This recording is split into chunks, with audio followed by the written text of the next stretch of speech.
up. Thanks, everybody. When you were introducing our team, I thought of that great quote, so few have done so much for so many. And that is so true with our team here. So few do so much for so many. And I think all of us in government and in our not-for-profits are realizing we're doing so much more with so much less these days. And I'd like to thank our chairman of the legislature, Carl Albano, my colleagues on the legislature, legislative clerk, council. Thank you for allowing us to, again, present our budget in our beautiful, beautiful Putnam County Golf Course, a tourist destination that is owned by the people of Putnam County. So tonight, our message basically is that the struggles and the challenges that we face, like we do at home, are not because we're not building inefficiencies and because we're not consolidating and sharing. It's because we're struggling with the outside forces. In our particular circumstance, it's the mandates that are pushed down, shifted down from the federal and the state level. So tonight's presentation is going to be based on facts, numbers. It's a firm budget, but it's a fair budget. And you'll see in our presentation that we've tried to keep our message very concise. And we hope that in the next few weeks, the legislature will agree with the budget that we present tonight is a budget that they believe is firm but fair to the people of Putnam County. So tonight we're here as elected officials. Tonight we go home, we're taxpayers, just like everybody else, most of us. Government of the people, by the people, for the people, shall not perish from the earth. That was said by Abraham Lincoln. And tonight I've provided you with a notebook and a pen, which, by the way, was sponsored by our Tourism Bureau. Our Deputy Commissioner of Tourism, Frank Smith, is here. Frank, thank you. At the end of this presentation, please leave your comments in the I Participate in Government box, which is going to be located in the back of the room. The Year of the Family in Putnam County. I had a great honor last Sunday when I attended the Italian American Club's kickoff for the Columbus Day Parade, which will be this Sunday, weather permitting. And they declared the Year of the Family to be their mantle for the year. And then we all watched in wonder as Pope Francis visited our great state of New York, City, and he declared this to be the Year of the Family. Now, I'm not going to take credit, but I can say that I was a trendsetter because I did this back in March of 2015. But it is all about family. And that's what drives this budget. That's what's driven every budget we've presented. So our vision is to provide a transparent, effective, and honest local government that's dedicated to meeting the needs of its citizens. And of course, our focus is always, not just today, but each and every day, to develop a fiscally responsible budget that provides for the health, safety, and quality of life for our residents. And of course, not exceeding the tax cap. Mandates, they burden our counties. And we're all in this together. Tonight you're going to hear from some of our colleagues in government. Dutchess, Putnam, Westchester, Rockland, we represent the Hudson Valley. Putnam County is the heart of the Hudson Valley. We're the patriotic, we're the first Purple Heart County in the great state of New York. And you're going to hear from many of my colleagues in government. And they're going to describe that they too face the same challenges that we here in Putnam are facing when putting together a firm but fair budget. First, we're going to hear from my good friends, the Rockland County Executive Ed Day, who's actually delivering his budget right now while we speak. Hi, I'm Rockland County Executive Ed Day. It's no secret that Albany's developed a bad habit of approving programs both the governor and state legislature think are good ideas, but that neither is willing to pay for. Instead, these costs get passed on as unfunded mandates to our local governments. We are forced to foot the bill for these programs, often at the expense of other, more critical services. In Rockland County, 9 state mandates alone currently consume over 95% of our property tax levy. The same is true for our neighboring Hudson Valley counties. Usefulness is no excuse to pass the buck. A law or program worth passing is worth paying for. An evasion of that responsibility by forcing county governments to pay only creates new problems for us as we struggle to stay under the tax cap. Thanks to my colleagues, County Executives Mary Ellen Odell, Rob Astorino, Steve Newhouse, and Mark Molinaro, for joining with me to lead the movement to lower our costs. New York State behaves badly enough when it spends beyond its means to provide programs that it deems necessary. It behaves even worse when it takes the glory and passes the cost on to us. State mandate, state pay. Thank you. Thank you, County Executive Odell. Good luck with your budget. So our challenges are statewide, and Putnam is no exception. Our tax cap for 2016 is marked at 1%, which represents $432,000. And our mandated costs have increased this year. And one of our largest challenges is that sales tax is flat. I think we all know why, but we'll describe that further on. And here's our budget. The 2016 budget is set at $151.4 million. That represents a $6 million increase over the 2015 adopted budget, or 4%. This year, we're going to propose that we pull $7.76 from our general fund surplus allocation, and we'll explain why later. And that will have an impact of $4 for the average homeowner who's assessed at $261,000 for 2016. Here's our 2016 budget, and here's where our revenue will come from. Of course, we have our sales tax, 54.7, which I should note was in fact adopted in the 2015 budget. We're using the same number. We have property tax of $41 million, department revenue of $23.44, and then the general fund surplus allocation to equal $126 million. And that's 84% of our revenue, which we're raising here locally.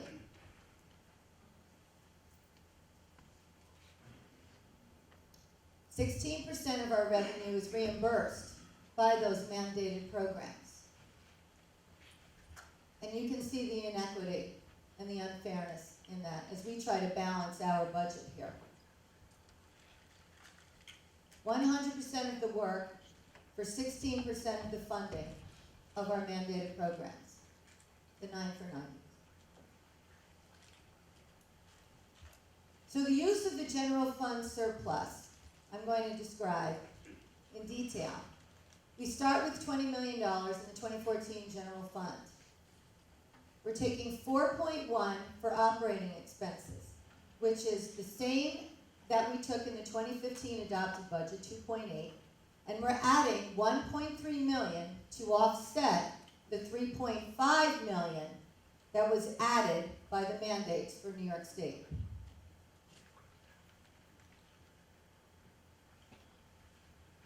And this year, we decided we're going to propose that we take $3.6 million and pay down our pension debt. Now, we have $8.5 million amortized pension debt that was incurred in the years 2012 and 13. And that's there to secure employees and retirees' pensions after the 2008 market downturn. By doing this, we are also going to save $500,000 in interest payments, and we will also help to secure our Moody's rating. We'll talk about our Moody's rating. Moody's continues to give us a AA2 rating. It's a solid rating, and we've maintained it for the last 4 years of our administration. Moody's bond rating is considered the county's financial report card. And we can say proudly that we've brought home straight A's.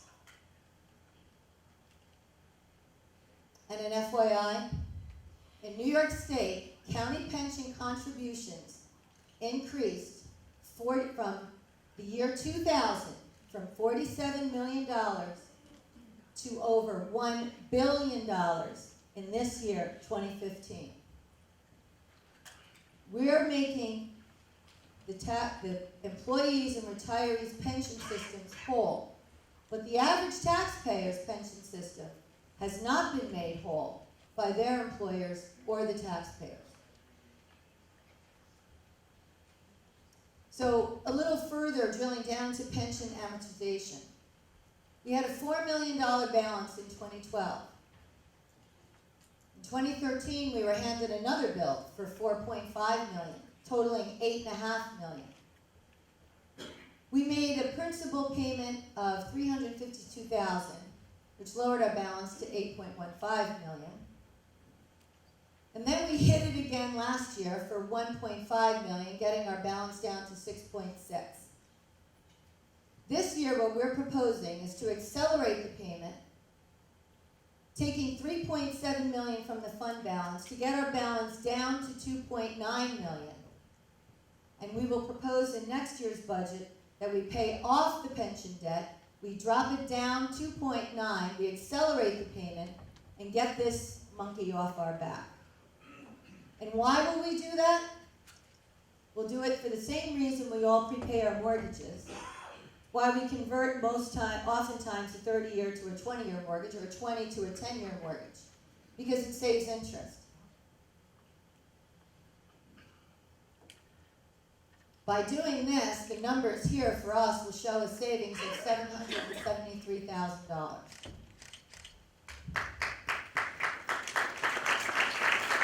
In addition, we use savings that we've generated through sound fiscal management practices to avoid pension borrowing of $6.6 million. And that would have cost our taxpayers an additional $1 million in interest through 2027. So we could have kicked this off.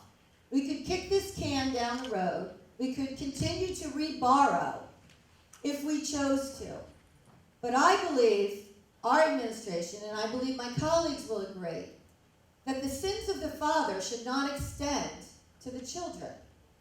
We should take care of this while we can, so that we leave them with as much promise and hope as we can. And that's why we're proposing that we use that money out of the general surplus to get rid of that pension debt for the future, for our children and our grandchildren, so they can stay here in Putnam County.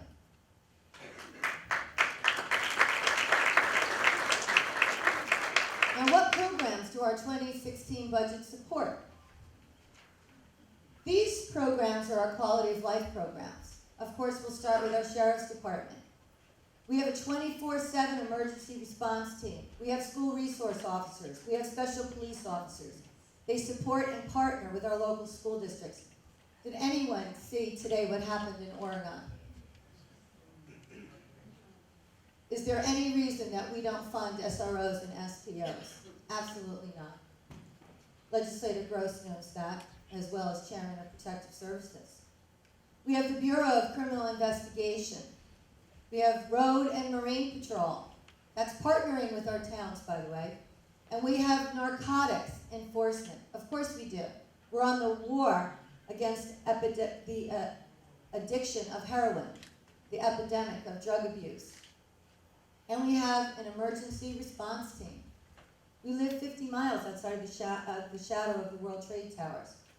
We have an ER team that's at the ready, by the way, which is another equal partnership with our towns. Office for Senior Resources. Nutrition programs, Meals on Wheels, our Polar Senior Center, the Putnam Valley Senior Center, the Carmel Senior Center, and the Cold Spring Nutrition Center at the Butterfield campus. Hopefully. Senator Serino will be helping us with that, and we'll show that later on. We need to do some renovations at the Carmel Senior Center. The Carmel Senior Center does not only have Carmel seniors there, but they also have Kent and Patterson seniors there. And by the good help from Senator Murphy, we can say tonight proudly that we'll be receiving $500,000 in the effort to maintain and rehabilitate that structure. And when we talk about the Cold Spring Senior Center, we talk about moving to the beautiful state-of-the-art campus at Butterfield. Assemblywoman Sandy Galiff has been sitting on $250,000. Legislator Tamanya knows for how long. Legislator Scuchamara, how long has she been sitting there? At the ready. And in addition, as I just mentioned, Senator Serino is all in, and she's willing to help us out here in county government to make sure that our seniors have a state-of-the-art, that they deserve, senior center in the Butterfield campus. So thank you, Senator Serino. Thank you, everyone there. Thanks, Senator Murphy. Retiree health benefits. The cost of retiree health benefits have increased every year. Retiree health benefits equal $4.7 million of our budget. There are approximately 380 retirees and surviving spouses receiving health benefits from Putnam County, and the average cost to provide those benefits are $12,500 per retiree. The average contribution by retiree is less than 8%, or less than 1% annually. Now, I know I'm in a room of people from the private sector, and I know that there are many of us that struggle every day to meet the cost of providing quality health insurance to their families. And these facts are important as we move forward in adopting a 2016 budget. 50% of our retirees pay nothing for this benefit, as they receive a reimbursement from the county for Medicare Part B of approximately $1,200. Emergency services. We have our new commissioner here today, Mr. Tony Sutton. Tony, thank you for hitting the ground running. We have a 24/7 emergency operations center, 24/7 911 dispatch center, advanced life support services, and of course we support our volunteer fire departments and training. We have a state-of-the-art fire training center, and we also offer emergency medical service training. That at a ticket of $4.6 million. Our parks and recreation. You're here in one of them right now. Putnam County Golf Course and Banquet Center. Veterans Memorial Park, where we just hosted the beautiful, moving, traveling wall commemorating the 50th anniversary of the Vietnam conflict. And Director Rhodey, where are you? We apologize, the video is rolling and it will roll later on, but I am wearing my almost 10-year-old original Gold Star Mother's pin, which we also celebrated on Sunday. We have 11 miles of bikeways and trailways. We have Tilly Foster Farm. We have Cornerstone Park, which many of our not-for-profits enjoy the use of. And we also have the Dill and Cheola Preserves. We have the PART system, the Putnam Area Rapid Transit System. We have 4 scheduled bus routes, and we have paratransit for the disabled community. We also have a transport for our veterans for their medical appointments to the VAs in Castle Point and Montrose. And we've added this year a trolley to enhance tourism, the Cold Spring to Beacon trolley. And we're assisting every day at our parking rides commuters to the train station so that they can get downtown to Manhattan to work. Our outside agencies. County government is always there for our outside agencies. We'll start with our libraries. What do libraries offer for Putnam County residents? Well, they have access to computers and internet, homework help, free ebooks, online resources, increasing literacy education, collaborative workspace, job and career help, self-education, family resources, and they're a community center. In 2014, there were over 683,000 visits to Putnam County libraries, and over 1 million single uses of online resources. And here's an interesting trivia piece. Ebook usage has increased over 160 times between 2010 and 14. We're a very literate county, I think. But our other outside agencies that are just equally important. Putnam County Humane Society. I have four kitties from Putnam Humane Society. We also have Cornell Cooperative Extension, which we know that brings the terrific 4-H fair to Putnam County every year. We have Putnam County Fish and Game. We have the Putnam History Museum, the Southeast Museum, the Putnam Arts Council, which I just want to say, Joyce Bacone, I hear you're bringing theater to the Putnam County Golf Course. Good girl. Thank you. And we also are adding 2 more not-for-profits in this budget that we'd like to support for the good work that they've done. The Putnam County SPCA. Is Ken Ross here? and to Putnam Community Action Program. Judy Callahan, are you here? Because if you're not here, you're not getting your money. So we've included them in our 2016 proposed budget, and I'm quite sure my colleagues on the legislature will agree that all of these outside agents, they certainly round off the quality of life here in Putnam County. Our Veteran Service Agency. We have a full-time director with a deputy director, providing local services for our veterans. A new important program is the private first-class Joseph P. Dwyer Veterans Peer-to-Peer Counseling Service. Very proud of that. We provide, again, medical transportation, and soon, if not now, we will be a fully certified service office so that our veterans will know what benefits they're entitled to and where they need to go to get them, right, Carl? Yes. Yes. And our Youth Bureau. We have a program called Pegasus, which is for children of parents who have an addiction. They're mentoring in partnership with the local school districts. We have Sydney, the simulated impaired driving experience. And of course, we have our annual Youth Awards, and we're very proud of Youth Court that's been in this county since 1985. Barbara Reeds, thank you very much for all you do for the Youth Court programs. Thank you, Barb. And our operational costs, which really sums up the day-to-day operations for all of those quality of life programs that are outside of the mandated programs. They add up to $44.7 million, which is 30% of our budget for those quality of life services. So what makes up the other 70? Federal and state mandated programs. We have a great friend in county government.